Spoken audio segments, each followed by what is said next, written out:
Hello and welcome to episode 7 of the Bunker to Bunker podcast. We have a very exciting week coming up with the Open Championship. A lot of great content coming your way. Um, Josh, what do you have to say? First thing is we previewed Charles Hatton and he's one back of the lead. So I'll leave that out Yeah, I there. It's haven't only I haven't Friday. even looked at that today. Yeah. So yeah, I think Tom Kim's in first, but Rory just teed off. So he was at like Yeah, let six me under. So I think there's like a wave that like a morning wave has, or if you play in uh-huh. the morning, it's more of a advantage. So we'll see in the afternoon. But yeah, we have Royal Liverpool. Haven't seen this place in 2014 when Rory won, so we'll get into that. But kind of when I watched the videos and did some research is that like I just love pop bunkers. I think Yeah. that I rewatched the 2014 like British Open, like the British Open Open Championship, however, whatever name you want to call it.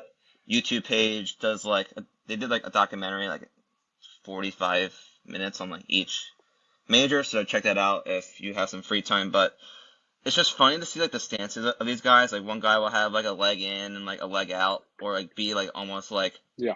belly on like a ground, like hitting like a ball and stuff, and like hitting like the a wall and stuff. So it's just kind of cool. So I guess I've had like the fever of links golf. I mean, I think it's my favorite major out of the three or Ooh, out of the four. Um, that's an just interesting because it's take right just there. well, it's different. I mean, we see Augusta every year. Yeah.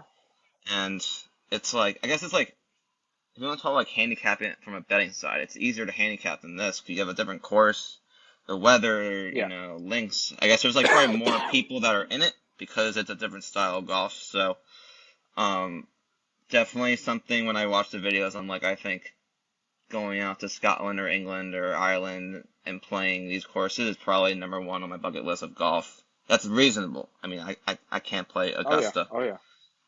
If we play Augusta, Yeah. then I Yep. think I should that's just the pinnacle of life. So, Yeah, you should um, retire. Yeah. yeah. Yeah. So, um, definitely excited for this week. Links golf, getting up early.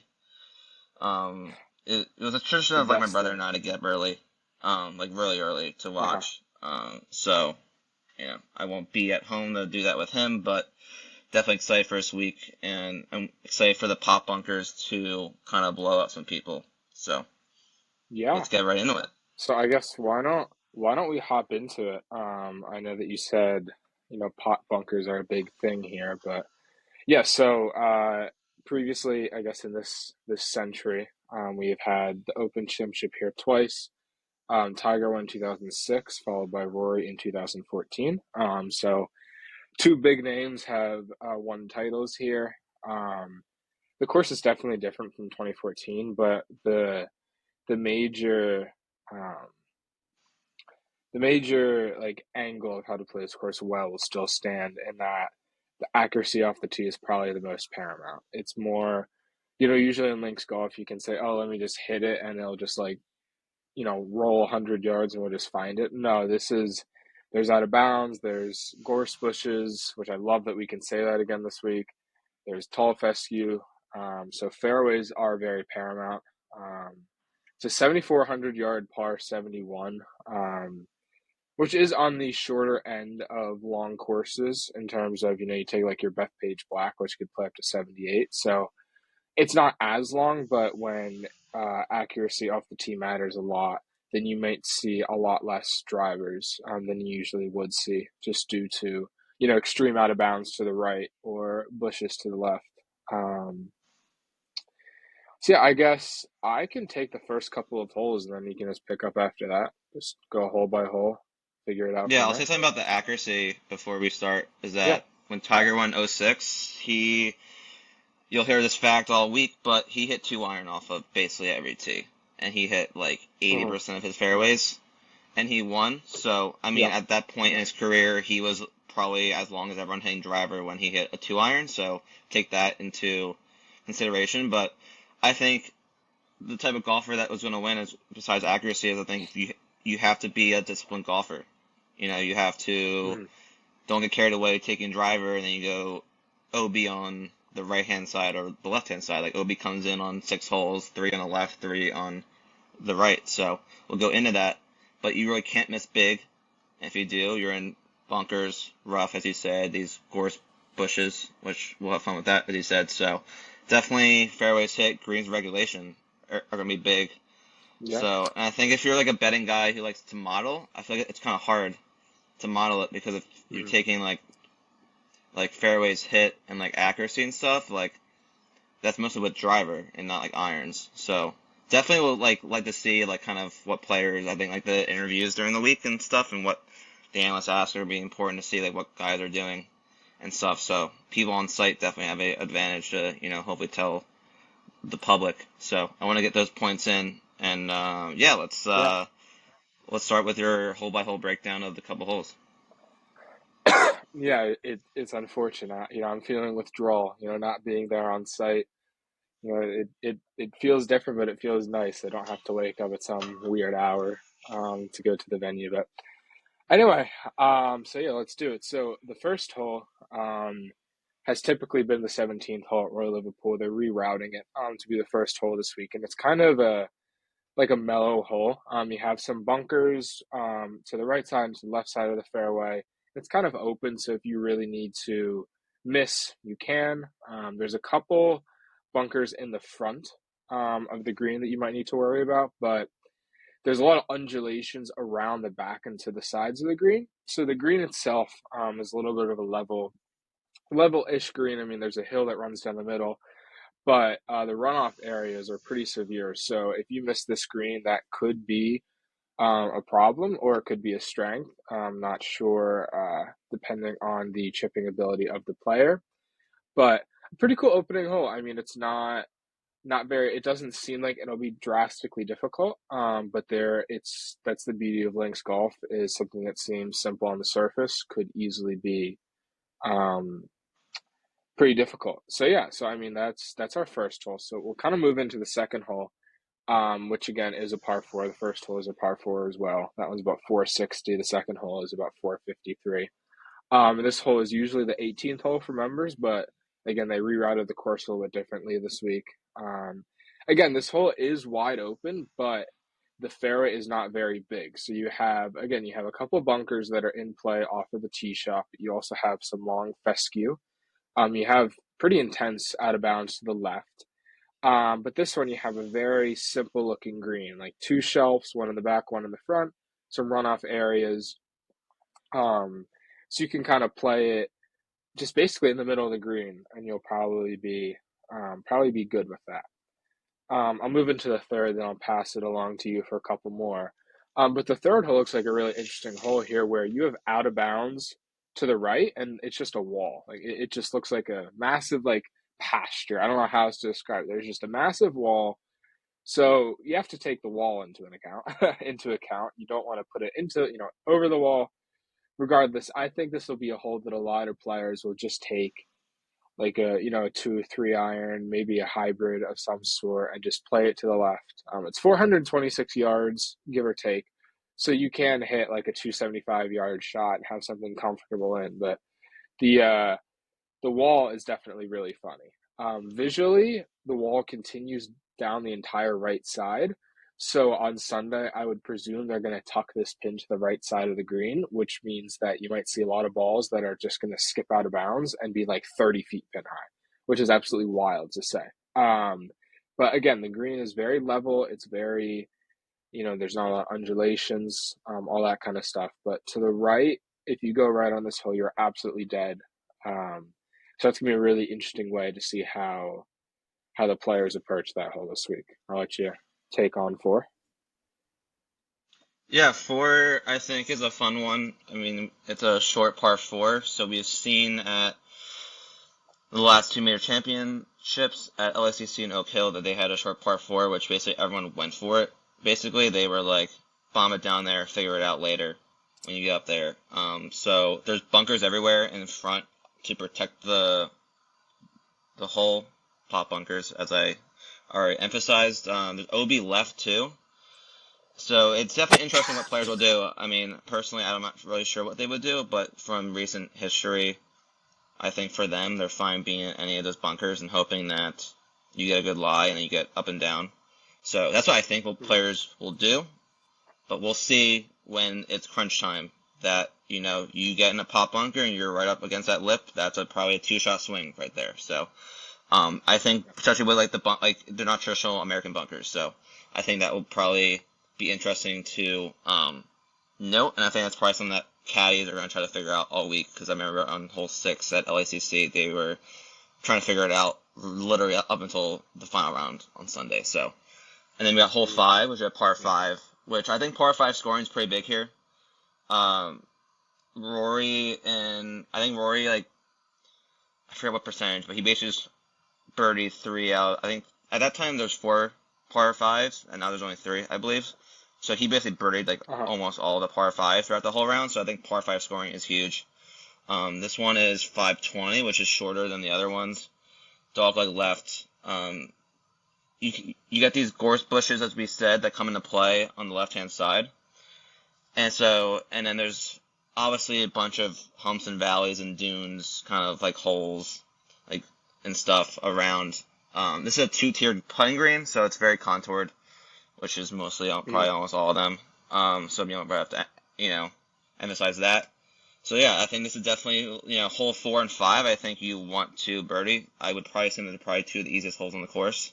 So Mhm. it's again kind of play some like mind games. Is that if you don't, early on, if you don't birdie the holes that you should, you're, falling behind 2 strokes just right there. So, and then Yeah. hole 6, long par 3. Um, Usually a lot of these par 3s are long up until 17, which is I think is my favorite hole of the whole course. But yeah, hole 6, Mhm. 200-yard par 3. You can't go short. Um, Obviously with links golf, these greens are huge, but what I was trying to read and listen to a bunch of videos and articles is that, these greens are huge, but if you miss in certain areas of these greens, like you're in trouble. So you Mhm. can't go short here, and I think you usually just have to play for the middle of the green, regardless of where the pin's at. So as I said, a disciplined golfer, um, it's going to play some mental games, which we all love to hear. Do you want to finish the front nine? Yeah, let's do it. Something that I will say, just basically like looking at the course, and stuff like that. It seems like this is not your typical links course in terms of, as I say, you can bomb it to any side and it'll run up 100 yards and you just figure it out. It really seems like the best way to play, and obviously, links golf is so weather dependent. Like this course get very difficult if the wind picks up. I mean, obviously, we're about 6 days out from when the round starts. So looking at the forecast now is just a waste of time. But if the wind picks up on this course is going to be difficult. I mean, there's no way around it. When we're talking about bushes and out of bounds, and it'll be really interesting to just kind of see how it plays depending on the weather. But yeah, so running into the seventh hole, it's kind of one of our first longer holes. 480-yard par four. Again, bushes are kind of the theme here on this hole. You got a lot to the right and a lot to the left, so just accuracy right down the middle is very paramount here. Um, you have probably one of the longer greens on the property in terms of comparison to like the runoff area and the green. So there's a lot of green, a lot of runoff area, and then fescue behind that. There's a gigantic bush right behind the green that hopefully shouldn't be in play. But again, if the wind picks up or people are hitting out of the rough, I wouldn't be shocked if people hit into this giant bush tree looking thing. Don't know how to describe it, it's just big. um, so yeah, the seventh hole again, just it's kind of the theme here is just hit it to the middle of the green and take your par, or obviously you need birdies to usually win the Open Championship. Moving into the eighth hole, um, again, there's out of bounds to the left, but these players are they should be good enough that that's really not that big of a obstacle. We have two bunkers to the right, and this fairway kind of slopes to the right there, so those could definitely be in play. And then we have a couple bunkers protecting the front of the green. Um, it's a little runoff area to the back, and there's a ton of fescue to the left. So if they throw the pin to the left side of the green, that could be definitely a problem. Throwing it to the ninth hole, 218-yard par three. Again, if the wind picks up, this is going to be a very difficult hole. It's a little bit sloping uphill. Visually, it's pretty difficult because you have fescue that you're hitting over. But then it opens up right when you get to the green. So it kind of parallels another fairway. It's a very long green, so they could if they throw the pin in the back, you're gonna have a lot of players with like 75, 80-foot putts. There's only two bunkers on this hole, so bunkers really shouldn't be in play. But it does hollow out a lot to the left side. So again, beautifully made front nine in all honesty. A lot of challenges here, but it still goes back to the main part of accuracy off the tee and then iron play into the greens is really the way to go here. It's not like a bomb and bomb and figure it out. But I'll let you hop into the tenth hole. Yeah, so the 10th hole is one of the major changes. It was a par 5 that was like 500 yards. It's not par 4, so that's how you get the par 71 instead of the 72. So, I guess if you are just looking at the leaderboards from '06 and 2014 and saw that the scores are in the 20s, like, I would step back and realize that this is now a par 4. Like this, if this was a par 5, 500 yards, this is a birdie hole. You probably want to eagle it, I Yeah, guess, too. So, I would, caution before you, make the, like, what the score is. So, just caution that. So, it is, yeah, it's probably going to play as one of the harder holes when you make the turn. There's a lot of dunes on this hole. I think on the right-hand side is a big dune. If you go to, like, the right-hand side of the fairway, you have a blind shot into the green. So, you want to stay left here. It's a very small green. But like that, I don't think that really says much because all these greens are big. So if one's like the smallest green, it's probably pretty average for these tour players. So definitely going to play hard. Hole 11 is par 4, around 400 yards. Pretty narrow fairway. There's a lot of trouble around the green here. So definitely going to preface to try to hold this green is probably going to be very important for these players. And then hole 12, par 4. There's a lot of sand dunes that come into play that they have around the hole. They're very contoured, so you can get like a bad lie. If so, which could drop a shot or two. So I don't think there's many bunkers mm, around this green, which is not links golf, but they kind of replace them with these sand dunes. So a little different kind of feel for the players. So it'll be kind of cool how they tackle these sand dunes and stuff. But quick question for the golf savant you are. And so if you're in a sand dune, that's not considered a bunker. Can you ground your club in a sand dune? uh, let's see. You should probably go ask Dustin Johnson on that question because Yeah, he's probably an expert on it. But yeah, to my knowledge, if you're in a sand dune, that would count as a bunker. That would be a local rule. So that's yeah. That's We'll have to look I into don't that. know the answer to that, but that's probably what it is, where that there's again, we're talking about sand dunes that are, pretty regular on the course. So there's probably a local rule that says you cannot ground your club Yeah, in a sand dune, I would presume. But I'm no rules official. I don't even know what I'm doing half the time I'm on the golf course, so I'm glad that you trusted me with that one. Um, But yeah, moving on to the 13th hole. Um, a beautiful little par three here. That's 100. I say little, but still 195 yards. Sand dunes are still running along the screen, but it kind of opens up a tiny bit to the left, but it runs away right into a bunker looking thing. I don't know how else to describe it. It doesn't look like a bunker. It's not a dune. It's downward facing, so we'll just call it a bunker thing. A lot of fescue and presumably out of bounds to the left. So again, if the weather picks up, I feel like there's going to be a lot of flyers that could easily kick to the left. This shot could be blind depending on the tee placement, which adds a really cool aspect of it. You don't really see that often blind par three shots on major championship courses, so that is really exciting. But moving on, the 14th hole is a par four, 450-yard par four. that is a rather extreme dogleg left. You have a couple, or not a couple, like four or five bunkers there in the middle that are in play off the tee shot, going into a green that has absolutely no room to the left. It has a little bit room to the right, but again, there's a lot of undulations, a lot of hills that you're going to have to navigate. But you cannot go long into this green. Short, if you have to lay up, short right is the best way to go. Really cool looking shot there. And yeah, then moving into the 15th hole, which is a par five, new tee box that they push back to make 620 yards, which is going to be really exciting to see how that plays. Rather flat hole, not much to it outside of just casual fescue here or there. Really flat looking green, protected by bunkers to the left. So you'll probably see two layup shots here. So, 100 yards, 50 yards, somewhere around there, and then a nice wedge in here. So, this on the surface seems like one of the easiest holes of the course, if not the easiest. Um, it doesn't look that insanely difficult, but again, when if the weather picks up, any hole can become very challenging. So, I'll let you bring us home from there. I'm gonna say this. If you're still listening and you're bored of us talking about hole by hole, I would keep going through because I think these last three holes could make for an exciting finish for these reasons. So, Hmm.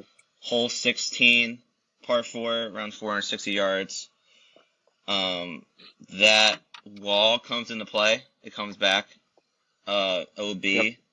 That was on the third hole. Hard green. It's a two-level green. So as I said before, placement on you can hit greens, but you're still putting because these greens are huge. So it's a two-level green, so you got to really make sure you put it in the right spot. But hole 17 is my favorite hole. It could hopefully provide some excitement, and it's completely new from 2014. So basically, the hole Yep. now is a par 3, 136 yards, so short, which I love.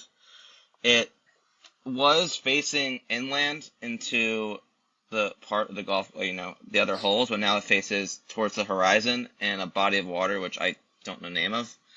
But I think this is the most beautiful hole. There's Hmm. the deep sand dunes in the back of the hole, so if you go long, you could be in some trouble. There's pop bunkers to the left and the right, and then you have your normal fescue everywhere. So, new hole for everyone who didn't play in 2014. I think that you can easily birdie this, or you can make a double. So, the variability Hmm.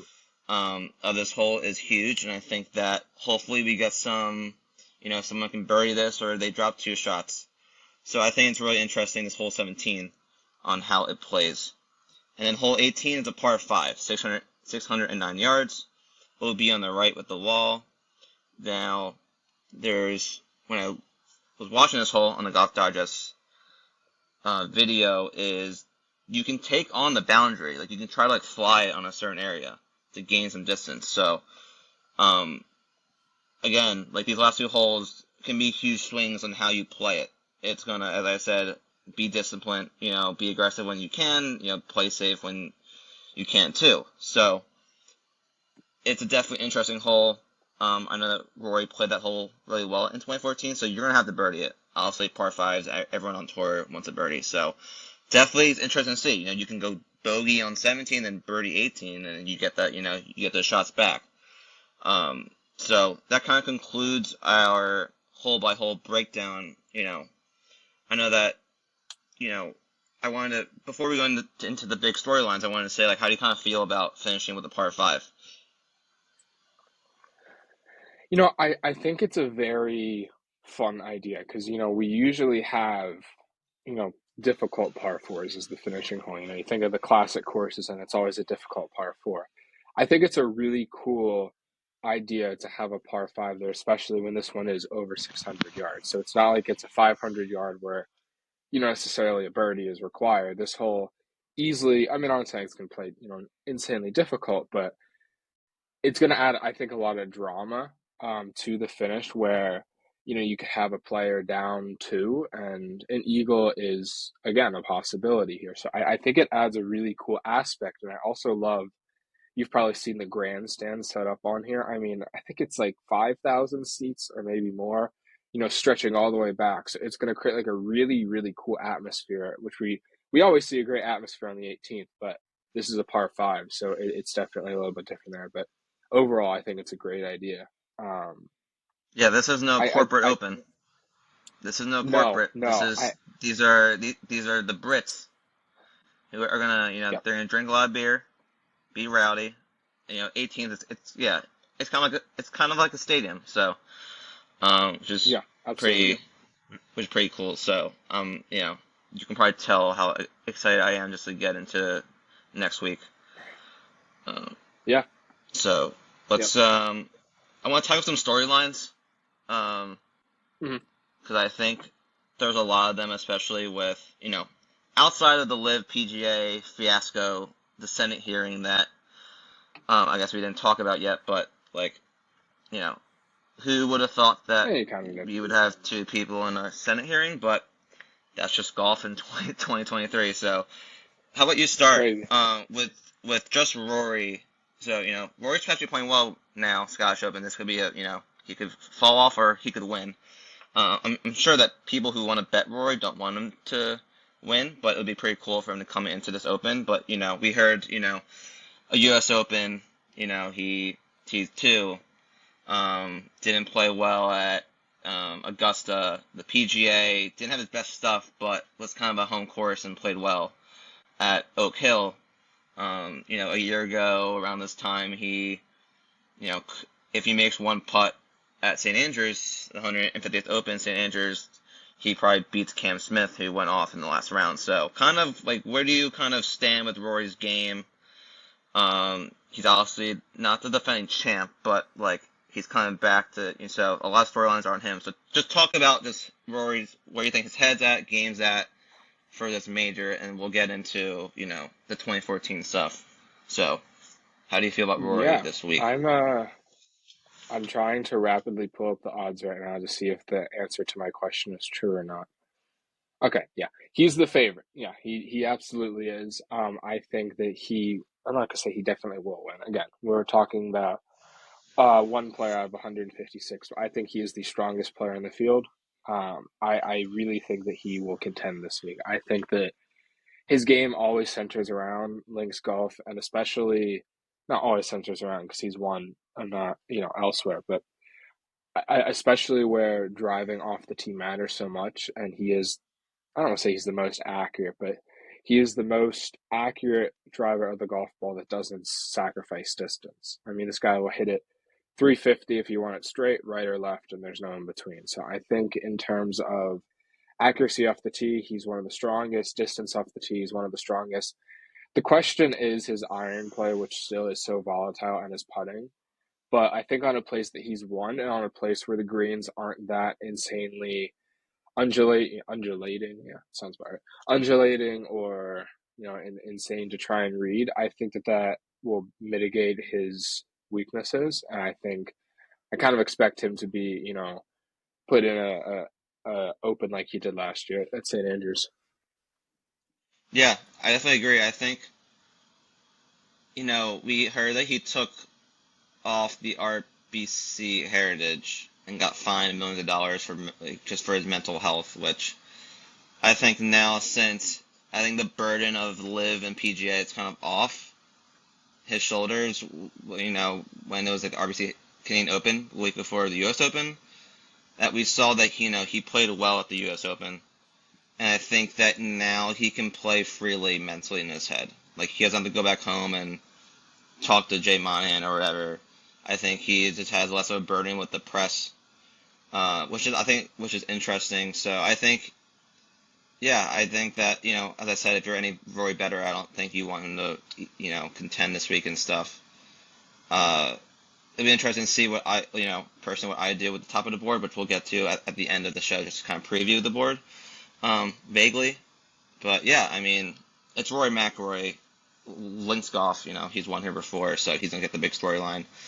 I'll go into kind of the second storyline along with Rory is I think Ricky Fowler will be pretty big. He's similar to Rory. I made a TikTok of it during the U.S. Open. How they've been tied together forever. They came up together. They contended at tournaments together. Rory got him the most this is the venue that he did where he beat Ricky. I think that this week it'll be kind of compared to each other, that they kind of had like a duel, which kind of Rory kind of like ran away with it, but they were in like the final group together. Fowler in like this documentary said that he felt comfortable in like the final round because he knew Rory. They were very close friends, so they had a good time out there. But it wasn't really ever Rory.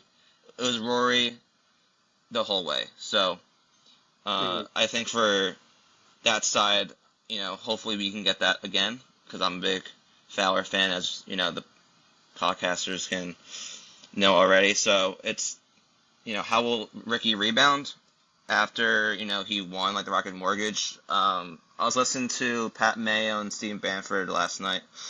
Pat did his preview show with Steve Bamford, who um, is a Lynx guy, and he was saying how a lot of guys who have won Open championships have either won or played really well going into an Open championship. So Ricky obviously won the Rocket Mortgage. He's playing right now. He played decently well this morning.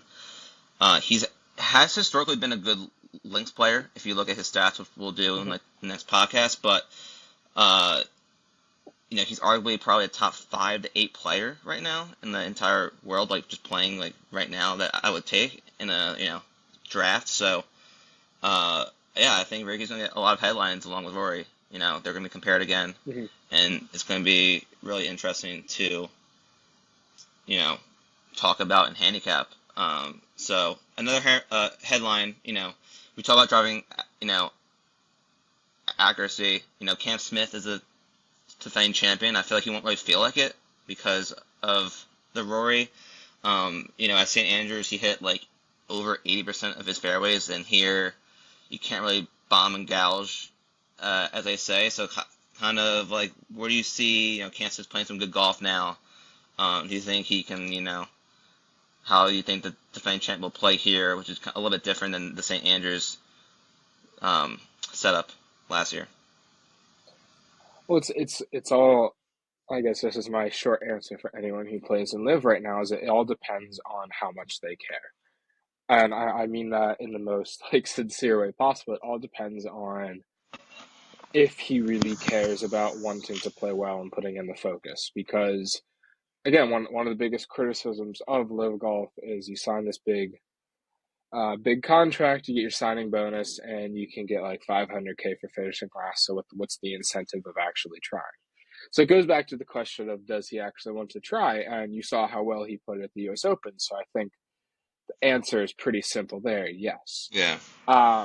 Necessarily, I don't think like this is the absolute best fit course fit for him because he is such a good putter of the golf ball. And this, I don't know if this is the best way to explain it, but I think that putting is mitigated throughout the week here. This is a course that it's not going to be, all right, you need to be a very good putter of the golf ball because these greens are impossible to read. On the surface, again, I'm not there. We have no idea how they're rolling, whatnot, stuff like that. But just looking at aerials of the holes, the greens don't seem that severe. So I think that putting is a little bit mitigated. Now, I'm not saying that it's a bad fit because putting is mitigated and he's the best putter. But what I'm saying is when that is his biggest strength and the field won't be that far behind him, I don't think it's the best fit in terms of uh, difficulty for Yeah. Um, do you know who won the last live event? him. No, It was the guy you just talked about. Just saying. Cameron Smith easy. won. Yeah, of course. Um, Nice. but yeah, no, That doesn't affect anything. I know that's why I joked. But yeah, but it's weird because I when I watched the 2014 British Open and I saw that it was Ricky, Rory, Sergio, who will either talk about at the end Probably, or yeah. I'll make like a short on, and Dustin Johnson. So you look at those 4 guys, and it's funny because when I watched the Pat Mayo thing, they brought this up, which is really funny. I'm glad that we're on like the same page mentally. But when I finished that, before I watched that, I was looking at like what comp courses can you have, and I saw that Augusta could be one because Ricky has played well there. Rory, up and downs, but Sergio and DJ have won there, you have to be accurate that, there too. Sawgrass has won, Uh-huh. you know, Sergio has won there, Rory has won there, Ricky has won there, Dustin has played decently well there. Jim Furyk plays well here. He has played well at the Players, and I think that Cam Smith won that without gaining strokes off Hmm.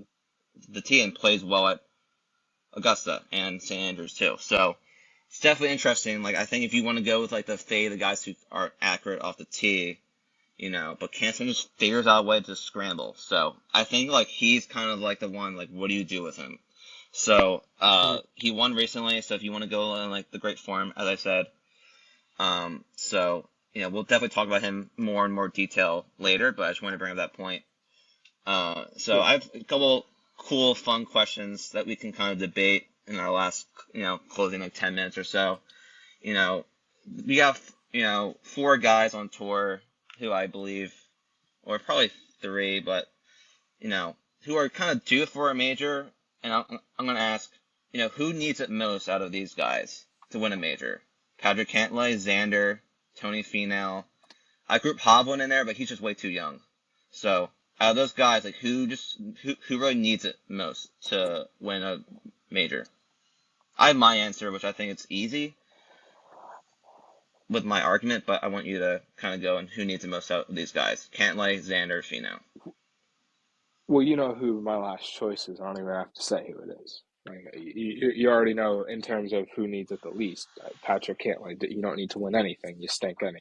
Um, it's between Xander and Finau, and I'll say Xander for the sole reason that he is so consistent in majors that it feels like he just has to get it done at some point. I mean, you're looking at someone who I don't have the stats with him, but every tournament he's there.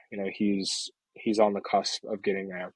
But then you go to Tony Finau, who great player. Um, Struggles to get it done on Sundays, or at least he did, before he, got his rocket mortgage and his 3M and whatever. But I definitely think Xander, out of the group of three, or if you want to include Victor's group of four. My answer, I think it's Cantlay because he gets the most Mm, hate. Like if you're going like who needs it the yeah, most, like I think Xander is the most due out of those guys. I think yeah, Hovland's also due, but Hovland's too young to even put in this conversation. Like he's gonna win a hmm, couple majors. I'm not worried about him. Cantlay, I think, just has this nature of him that he just doesn't show up in majors, and when he shows up, it's like the final round he shoots like 64 and it's like T8, like just pops out of nowhere on Sunday. So I think Cantlay needs it the most. I think Xander's most due. Fina, I have no idea what to do with. He's a father of five. He's a part-time golfer. yeah, I still have him yeah, in my pool, and I don't think I'm even going to use him this year, which is crazy to say. I mean, yeah, as I said, you can group Hovland. I know. I think Homa needs a top 10 finish first. I think he's not, he hasn't really contended, which we'll talk about next week. So that's a fun debate. My next kind of little short snippet is that we have three big names that can get closer to the career Grand Slam if they win. We have DJ, who has a Masters and a U.S. Open. We have Blake Koepka, who might win the Blake of the Year today. Haven't Blake, watched it yet. Yeah, it's the Blake of Blake. the Year today, so I haven't watched it yet. But yeah, PGA and a U.S. Open he has, and then Rahm has a Masters and a U.S. Open. So obviously, Hmm.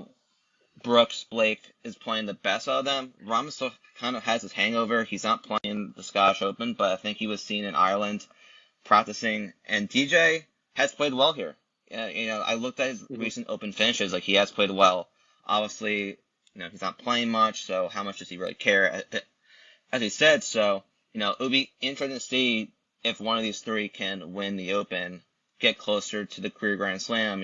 Join Rory and Phil and Spieth as the kind of the guys that already have three. So I think a lot of these big names have storylines. There's a lot of holes as we said, and some are gonna get hyped up. So I think this could be very interesting, and I hope we get a good finish as we did at LACC, and I guess the last three Yeah.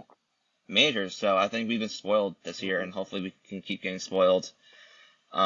So I don't really have many more notes. I guess if you want just for briefly, first glance, like go to DraftKings or Bet 365, whatever you do. What's like when you scroll? What's like the first name that you see that you're like, oh, like that's an interesting number to play? Bryson DeChambeau at 35 to 1. I would never do that. That's terrible. Like that's actually terrible. Um, there's there's so many fan pages on my Twitter page that will just pop up like, "Oh, Bryson DeChambeau is the modern day Arnold Palmer." And I'm like, what? I mean, he's just like this is not the course for him. I fully expect him on like the third or the 18th hole to absolutely jack one out of bounds to the right. Um, that is an immediate one that sticks out. How is Hideki all the way down to 50 to 1? I know he has not been playing much, but at a course where iron play could be so significant, and this guy will hit it to 10 feet every time, and you don't need to worry. I mean, his putting's terrible, but again, I think putting's mitigated this week, so he's definitely in play at that number.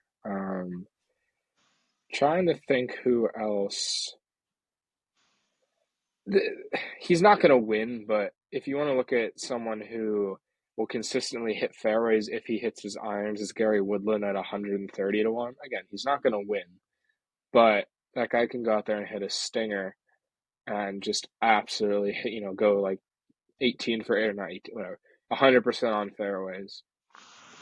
But that's like the only things that I'm looking at that are like, I guess Justin Thomas really shouldn't be 35 to 1 the way he's playing, but those are like the only like extreme ones that I'm looking at right now. Can't Um, let 25 to 1 is kind of crazy. I'll give you that. I'll give you that. he's That's crazy. he's But 27 on FanDuel. I'm looking at FanDuel right now. No free ads. yeah. What's Morikawa on the book that you're looking at? Because he is 27 to 1 on FanDuel, and Oh, he's 22. if Oh, so, I don't know if you actually remember this, but the year that Morikawa won, I bet him to win, and I don't think I can go back in our text, but like I remember I told you that, and you were not a fan of it, and then Morikawa won. That was actually my best betting yeah. week because I had Morikawa and Spieth, and they were 1-2, and I had like $10 on each of them. But Morikawa 27 to 1 jumps out just because if we're talking about driving accuracy, um, and it's not like the longest course, he has won an Open Championship. He's playing really well. I mean, he lost in a playoff to Ricky, so I think if he hits fairways and he hits greens, the problem is that if he isn't hitting greens, then his chipping is just horrendous, which I think was one of your points of like I can't really Yeah. trust him at the links golf. But then he hit every green, so I think he was like 40 to 1 at the Open. So I think it's 22 on your book right now, 27 here. It'd be interesting to see where his number goes. He's not playing this week, so I probably won't touch it just because I feel like if Rory or Scheffler Hmm. wins this week, or you know Xander, I'm not really sure where they're at. So like he could drop into like the mid 30s, which I'll take that any day for the ball striker that he is. So that jumps out to me just like that one player. So I think that really concludes it. Um, we'll go into the betting preview. We'll go into deeper into these golfers that we like, don't like, matchups, finishing Hmm. positions, fairway finder bets. Have you been tracking Bobby McIntyre? Because Fowler played well this morning, so I think he is like Of course I in the have. fringe. He was playing well when I looked at it yesterday during work. Yeah, I'm not going to tell you where McIntyre is because that will just be the jinx. But we're looking okay. We're looking okay. So, I'll That's good. So well, yeah, hopefully, 10 feet for eagle on the third hole. So, come on. Um, hopefully, yes, hopefully next week we're 1 for 1 on bets, and yeah, we'll definitely preview the board. Who fits, who doesn't fit in a more context. And yeah, those are my last words. So, yeah. follow us on all social, and we'll Get excited excited. for the yeah, It's gonna be a lot of stuff. There is a new merchandise series coming out that I'm really excited about. So for all you out there who enjoyed our series on TikTok, still going strong, and man, are there some overpriced things on their website. So look forward to that coming out Sunday or Monday, and yeah, we will drop another podcast probably Sunday or Monday next week as well. So look forward to that, and we will see everyone soon.